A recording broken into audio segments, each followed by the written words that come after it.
Another thing about walking that I've personally experienced, I spend a lot of time writing and thinking. And I always, when I get stuck, go for a walk. And my favorite chapter in the book was your chapter about creative walking, mindlessly wandering, which is truly one of my favorite things to do, which seems to be the opposite of mindfulness.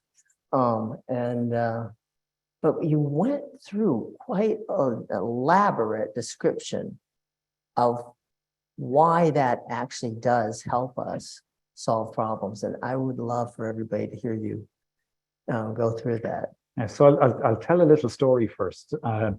Ireland's greatest mathematician, his name is, he's long dead now, William Rowan Hamilton. And one of the reasons we're here is because of William Rowan Hamilton. He invented quaternions, which are at the heart of graphics engines.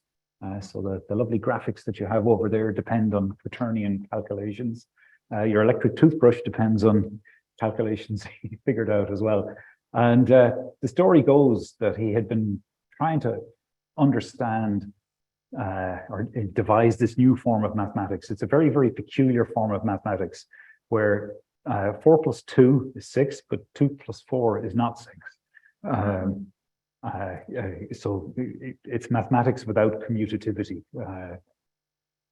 I know it hurts my head every time. I think about it. A friend of mine who actually is a mathematician says you should never think about it. You should only do the calculation. But anyway, that's a by the by. But Hamilton used to walk every day from the observatory in North Dublin and in Dunsink to Trinity College, which is a distance of about 11 kilometers. And he would usually walk with a pen and a piece of paper, and he used to be observed nodding his head, wandering around. And one day, the equation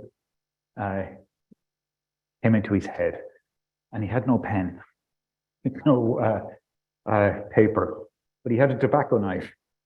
So he scratched the equation into a stone on a bridge over the canal in North Dublin, ran to Trinity, got a piece of paper and came back and wrote it down in case he would forget it. But what he says in that, when you read his autobiography, he says that his daily walks were an absolute essential, that he needed to think and not to think at the same time. He needed to focus on and then not focus on the problem. And he then has this wonderful phrase where he says, and the day he discovered the quaternion equation, that an electric circuit seemed to close in his mind and a spark flashed forth. And the key point is that the walking for him, as for so many creatives, is an essential part of their daily creative routine. Stephen King, who lives not, I guess, too far from here, maybe 200 or 300 miles up the road, is an avid walker and walks all the time. And I give a great many examples in the book of walkers. Bertrand Russell, the philosopher, for example, would always walk before writing. He would be seen to be kind of nodding his head while he was walking along. Immanuel Kant every day would be seen in Regensburg at 3 p.m., march out into the square and do a circuit, and then he would write. Now, you could say, well, maybe these people are a bit odd, and that would be fine. Maybe they are. But is there a link between walking and creativity? Well, there are two ways there, a few ways of thinking about this. One is just to ask the straightforward question. If we get you to walk before doing something creative, does that help with creative ideation?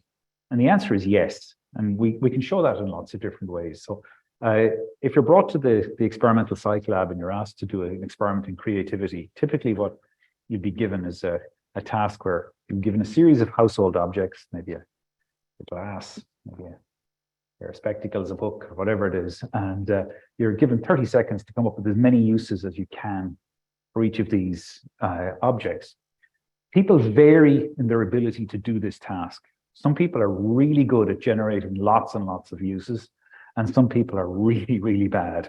And if you take their scores on a creativity task like this, you can predict with a really high degree of of fidelity, whether or not they are knowledge workers or not. They're people who are working in areas that require some form of symbolic reasoning. But here's the trick. If you get people to do a walk, maybe a circuit around the corridors for 10 or 15 minutes before you get them to do this creative idea production, what you find on average is it about doubles the numbers of ideas they come up with. That's, I think, fantastic. But a group in Japan went much further than this. And what they did was they took a group of people in their late 60s and early 70s and compared them to a group in their late teens and early 20s and showed that the older walkers were producing, or were after this small intervention, about twice as many ideas as the sedentary 18 to 22-year-old. So if you're stuck, yeah, there's always a hack. If you're stuck with a problem, don't sit there banging your head off the keyboard. Get up, leave it, tell your boss you're going to be gone for an hour, and you'll have the problem solved when you come back. Well, this has all kinds of implications for work and also school. Yeah.